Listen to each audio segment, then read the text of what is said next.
નમસ્કાર મિત્રો, ગુજરાત પોલીસ ભરતી બોર્ડ દ્વારા પોલીસ સબ ઇન્સ્પેક્ટર, બિન હથિયારધારી અને લોકરક્ષક દળ LRDની ભરતી માટેની લિખિત પરીક્ષા ટૂંક સમયમાં યોજાનાર છે. આ લિખિત પરીક્ષામાં ભારતના બંધારણ ઉપર સારા એવા માર્ક્સનું ભારણ આપવામાં આવેલ છે. તેથી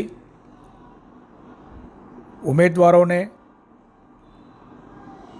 માહિતી, માર્ગદર્શન અને જાણકારી મળી રહે તે હેતુસર ભારતના બંધારણ ઉપર આ વિડીયો બનાવેલ છે. અપેક્ષા છે ઉમેદવારોને તે ખૂબ ઉપયોગી થશે. મિત્રો, આજે આપણે ભારતના બંધારણના ભાગ 5માં જોગવાઈ કરેલ સંસદમાં લોકસભા વિશેની વાત કરીશું. મિત્રો, ભારતના બંધારણના ભાગ 5માં અનુચ્છેદ 79માં સંસદની જોગવાઈ કરવામાં આવેલી છે. સંસદ એ લોકસભા અને રાજ્યસભા એમ બે ગૃહોની બનેલી છે. અનુચ્છેદ 79માં જોગવાઈ કર્યા મુજબ રાષ્ટ્રપતિ, લોકસભા અને રાજ્યસભાની સંસદ ભારતીય બંધારણમાં હશે. આમ રાષ્ટ્રપતિ એ પોતે લોકસભા કે રાજ્યસભાના સભ્ય નથી, છતાં તે સંસદનું એક અભિન્ન અંગ છે. અનુચ્છેદ 80 અન્વયે રાજ્યસભાની રચનાની જોગવાઈ કરવામાં આવેલી છે અને તે અંગે આપણે અગાઉના વિડીયોમાં જોયું છે. અનુચ્છેદ 81 અન્વયે લોકસભાની રચનાની જોગવાઈ કરવામાં આવેલ છે. લોકસભા એ સંસદનું નીચલું ગૃહ છે. તેનો કાર્યકાળ 5 વર્ષનો છે અને તે લોકો દ્વારા સીધા ચૂંટાયેલા પ્રતિનિધિઓથી બને છે.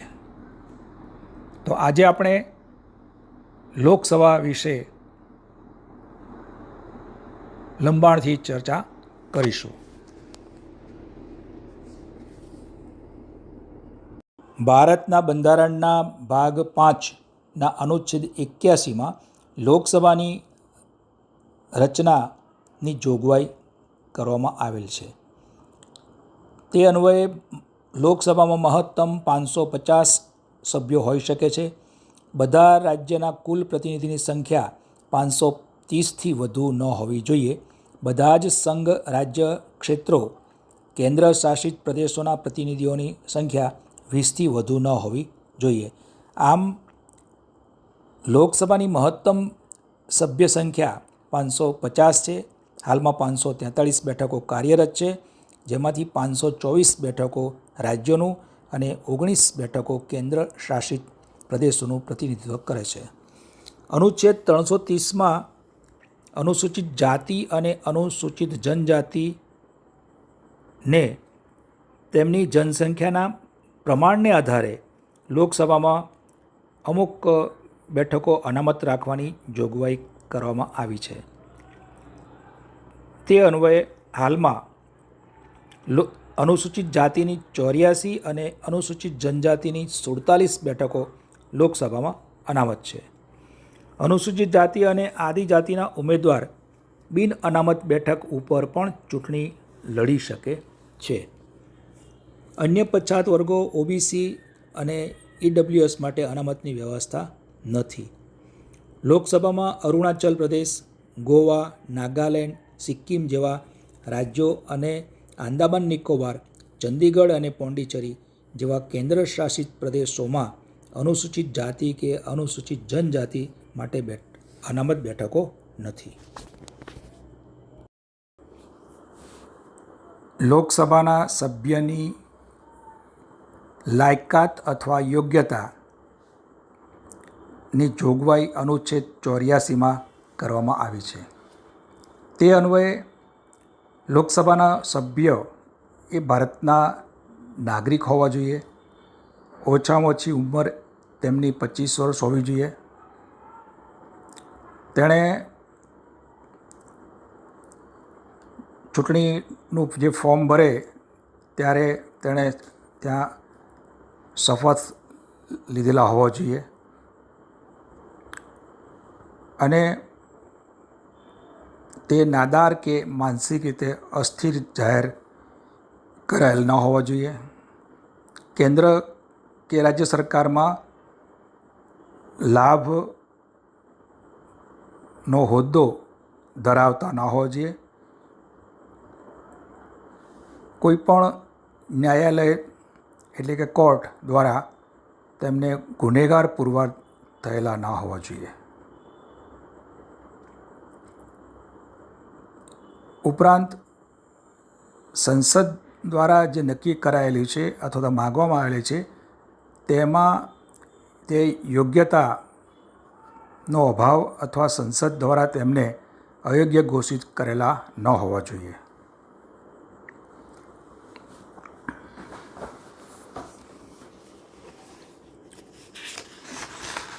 લોકસભાના કાર્યકાળની વાત કરીએ તો લોકસભાના કાર્યકાળની જોગવાઈ અનુચ્છેદ 83માં કરવામાં આવી છે. તે અન્વયે લોકસભાનો કાર્યકાળ 5 વર્ષ નિયત કરેલ છે. 5 વર્ષના સમયગાળાની ગણના લોકસભાની પ્રથમ બેઠકની તારીખથી કરવામાં આવે છે અને 5 વર્ષની મુદત પૂરી થયે લોકસભા વિસર્જિત થયેલી ગણાય છે.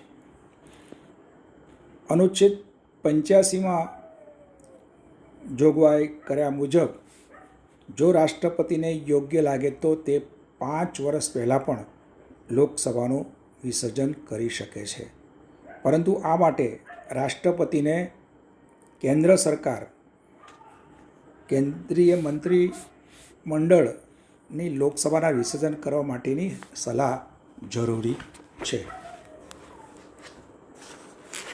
વિશિષ્ટ સંજોગોમાં લોકસભાનો કાર્યકાળ 5 વર્ષથી વધારી શકાય છે. અનુચ્છેદ 83માં જોગવાઈ કર્યા મુજબ જ્યારે રાષ્ટ્રીય કટોકટી અમલમાં હોય ત્યારે સંસદ દ્વારા લોકસભાનો કાર્યકાળ એક વખતે 1 વર્ષ એમ અનિશ્ચિત કાળ સુધી વધારી શકાય છે, પરંતુ કટોકટીની સમાપ્તિ બાદ તે 6 મહિનાથી વધુ વધારી શકાય નહીં. 42માં બંધારણીય સુધારા 1976 દ્વારા લોકસભાનો કાર્યકાળ 5 વર્ષથી વધારીને 6 વર્ષ કરવામાં આવ્યો હતો, પરંતુ ત્યાર પછી 44માં બંધારણીય સુધારા 1978 દ્વારા લોકસભાની મુદત ફરીથી 5 વર્ષ નક્કી કરવામાં આવી છે. લોકસભાની સત્તા અને કાર્યોની વાત કરીએ તો લોકસભા પાસે ધારાકીય, નાણાકીય, કારોબારી પર નિયંત્રણ અને ચૂંટણી એ પ્રકારની સત્તાઓ રહેલી છે. કેન્દ્ર સરકાર દ્વારા કોઈ પણ કાયદો બનાવવામાં આવે તો તેને સૌપ્રથમ ખરડા સ્વરૂપે સંસદના કોઈ પણ ગૃહમાં રજૂ કરવામાં આવે છે. એ મુજબ જો લોકસભામાં તે પ્રસ્તાવ રજૂ કરવામાં આવે, ખરડો રજૂ કરવામાં આવે અને તે લોકસભા પસાર કરે તો તેને રાજ્યસભામાં મોકલવામાં આવે અને રાજ્યસભાની સ્વીકૃતિ મળતા તેને પર રાષ્ટ્રપતિની સહી થતાં તે કાયદો બને છે. આમ લોકસભા પાસે ધારાકીય સત્તા રહેલી છે. નાણાકીય સત્તાની વાત કરીએ તો નાણાકીય ખરડા માટે લોકસભાની ભૂમિકા મુખ્ય રહેલી છે. અનુચ્છેદ 110 અને 117 અન્વયે નાણાં ખરડો અને નાણાકીય ખરડા એ સૌપ્રથમ લોકસભામાં જ રજૂ કરવામાં આવે છે અને ત્યાં આ ખરડા પસાર થતાં રાજ્યસભામાં ફક્ત જાણકારી માટે ચર્ચા માટે મોકલવામાં આવે છે અને ત્યાં રાજ્યસભામાં કોઈ સૂચનો આ ખરડા પર આપવામાં આવે તો તે સૂચનો સ્વીકારવા માટે લોકસભા બંધાયેલ નથી. એટલે નાણાકીય બાબતોમાં લોકસભામાં જ પ્રસ્તાવ રજૂ કરી શકાય છે અને એ રીતે લોકસભાની મુખ્ય ભૂમિકા રહેલી છે. કારોબારીની વાત કરીએ તો લોકસભામાં જે પક્ષ બહુમતી ધરાવતો હોય તે પક્ષમાંથી જ મંત્રીમંડળ વડાપ્રધાન બને છે અને વડાપ્રધાન અને કારોબારી એ સત્તા પર ત્યાં સુધી રહી શકે છે જ્યાં સુધી લોકસભામાં બહુમતી હોય. એટલે લોકસભાના નો વિશ્વાસ હોય ત્યાં સુધી મંત્રીમંડળ સત્તા ઉપર રહી શકે છે. રાષ્ટ્રપતિ અને ઉપરાષ્ટ્રપતિની ચૂંટણીમાં લોકસભાના સભ્યો ભાગ લે છે, તેથી તેમને આ રીતે ચૂંટણીની પણ સત્તા રહેલી છે. રાષ્ટ્રપતિને તેમના પદ ઉપરથી બંધારણના ઉલ્લંઘન માટે દૂર કરવાની જરૂરિયાત ઊભી થાય ત્યારે મહાભિયોગની જે પ્રક્રિયા છે તેનો પ્રસ્તાવ લોકસભામાં રજૂ કરી શકાય છે. ઉપરાષ્ટ્રપતિને તેમના હોદ્દા પરથી દૂર કરવાનો પ્રસ્તાવ રાજ્યસભામાં જ રજૂ કરવો પડે છે, પરંતુ તે પ્રસ્તાવ જો ત્યાંથી પસાર થયો હોય તો તેને લોકસભામાં તેનું સમર્થન મેળવવું જરૂરી છે, સ્વીકૃતિ મેળવવી જરૂરી છે અને આ સ્વીકૃતિ મળ્યા પછી જ ઉપરાષ્ટ્રપતિને તેમના હોદ્દા ઉપરથી દૂર કરી શકાય છે.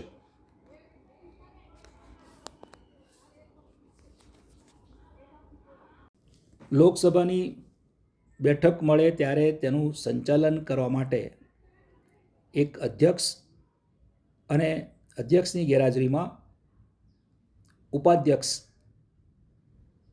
કામ કરે તે પ્રકારે નીમવામાં આવે છે. અનુચ્છેદ 93 અન્વયે લોકસભામાં અધ્યક્ષ અને ઉપાધ્યક્ષની જોગવાઈ કરવામાં આવેલ છે.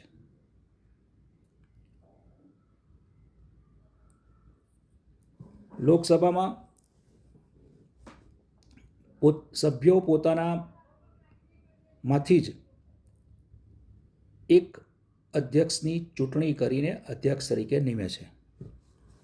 એવી જ રીતે ઉપાધ્યક્ષને પણ સભ્યો પૈકી જ ચૂંટણી દ્વારા નિમવામાં આવે છે. આ અધ્યક્ષ એ જ્યારે જ્યારે બેઠક મળે ત્યારે લોકસભાની બેઠકનું સંચાલન કરે છે, અધ્યક્ષ સ્થાન સંભાળે છે અને તેમને જ્યારે કોઈ વિષય ઉપર મતદાન કરવાનું થાય ત્યારે તેમને મતદાનનો અધિકાર નથી, પરંતુ કોઈ એક વિષય ઉપર એક સરખા મત હોવાની સ્થિતિ ઊભી થાય ત્યારે તેમને નિર્ણાયક મત આપવાનો અધિકાર છે. અધ્યક્ષની ગેરહાજરીમાં ઉપાધ્યક્ષ બેઠકની અધ્યક્ષતા કરે છે અને તે સંચાલન કરે છે.